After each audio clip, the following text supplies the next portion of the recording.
2018ला देवेंद्र फडणवीस यांच्या काळात अनाथांना नोकरीत आणि शिक्षणात 1% आरक्षण मिळालं। आता याला 5 वर्ष उलटली, मात्र अद्याप या जीआरचं राज्य सरकारच्या विविध खात्यात योग्य प्रकारे अंमलबजावणी होताना पाहायला मिळत नाहीये, असा आरोप श्रीकांत भारतीय यांनी केला आहे।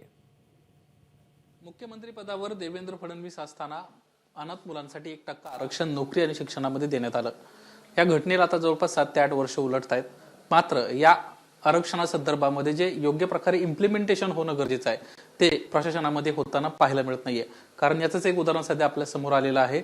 महाराष्ट्रामध्ये सध्या तलाठी भरती परीक्षा सुरू झाली आहे। या भरती प्रक्रियेमध्ये अनाथांसाठी ज्या अपेक्षित जागा होत्या ते काही जिल्ह्यांमध्ये काढण्यात येत नाहीये। धक्कादायक बाब म्हणजे 6 जिल्हे असे आहेत जिथं 0 जागा काढण्यात आल्या, तर 6 जागा अशा आहेत जिथं 2 जागा काढणं अपेक्षित असताना केवळ 1च जागा अनाथ विद्यार्थ्यांसाठी देण्यात आली आहे। या सगळ्या विषयासंदर्भात बोलण्यासाठी आणि या सगळ्या विषयाचा अभ्यास केलेले आपल्यासोबत भाजप आमदार श्रीकांत भारतीय आहेत। आपण त्यांच्याशी बातचीत करणार आहोत। सभागृहामध्ये सातत्याने तुम्ही हे सर्व विषय मांडत असता, आता मात्र तुम्ही सत्तेमध्ये असताना अशाच पद्धतीचा एक प्रशासनाच्या केवळ चुकीमुळे इम्प्लिमेंटेशन न झाल्यामुळे अनाथांवर एक अन्याय होताना पाहायला मिळतोय। आपल्याला कल्पना असेल की मान्य देवेंद्रजी मुख्यमंत्री असताना 1% आरक्षणाचा निर्णय झाला आणि त्या प्रवासामध्ये 6 एप्रिल 2023ला त्याच्यामध्ये काही चेंजेस केले जे सगळ्या अनाथ मुलांनी ॲक्सेप्ट केलं।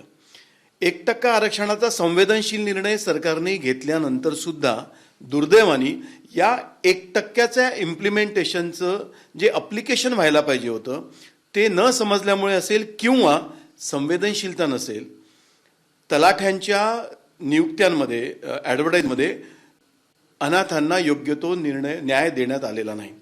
11 जिल्हे असे आहेत की ज्या जिल्ह्यामध्ये काही ठिकाणी 50च्या वर जागा निघाल्या, एकही जण नाही घेतलं।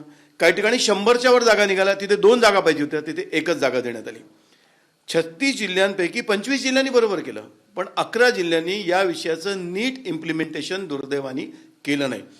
डिपार्टमेंटने पण काही ठिकाणी चांगलं केलं। आता महावितरणला 5347 जागा निघाल्या, 53 जागा मिळाल्या आहेत। त्यामुळे काही प्रशासनातल्या लोकांनी योग्य इम्प्लिमेंटेशन केलं, काहींनी केलं नाही। खरं पाहिलं तर शासनाचा हा संवेदनशील निर्णय आहे, हा सामान्य प्रशासन विभागाने सगळ्या डिपार्टमेंटमध्ये हे नीट चाललंय की नाही चाललं हे पाहण्याची जास्त आवश्यकता आहे। आणि मला असं वाटतं जर अनाथांना संवेदनशील न्याय जर शासनाने दिलाय तर तो प्रशासनाने तेवढ्याच सिरियसली आणि तेव्हा संवेदनशीलने घेतलं पाहिजे। सर, तुम्ही आमदार आहात, तुम्ही या सगळ्या विषयासंदर्भात सामान्य प्रशासन विभागाला आणि संबंधित जिल्ह्यांचे कलेक्टर यांच्याशी काय तुम्ही बोलला आहात का आणि काय उत्तर मिळाले? मी या 11 जिल्ह्यांपैकी बऱ्याच कलेक्टर महोदयांशी बोललो आहे। मला 2 गोष्टी लक्षात आल्या। एक तर हा विषय नीट समजणे, म्हणजे उदाहरणार्थ जीआर मध्ये असा उल्लेख आहे की जी संख्या आहे त्याच्या 1% असा उल्लेख आहे, पण बरेच जणांनी तिथे डिव्हिजन करून त्याला 1% मिळत नाही म्हणून जागा काढली नाही। थोडा कम्युनिकेशन गॅप आहे, थोडा समजण्याचा मुद्दा आहे, पण जिथे समजलंय तिथे कदाचित सकारात्मक आता बदल दिसण्याची शक्यता आहे। एबीपी माझा, उघडा डोळे बघा नीट।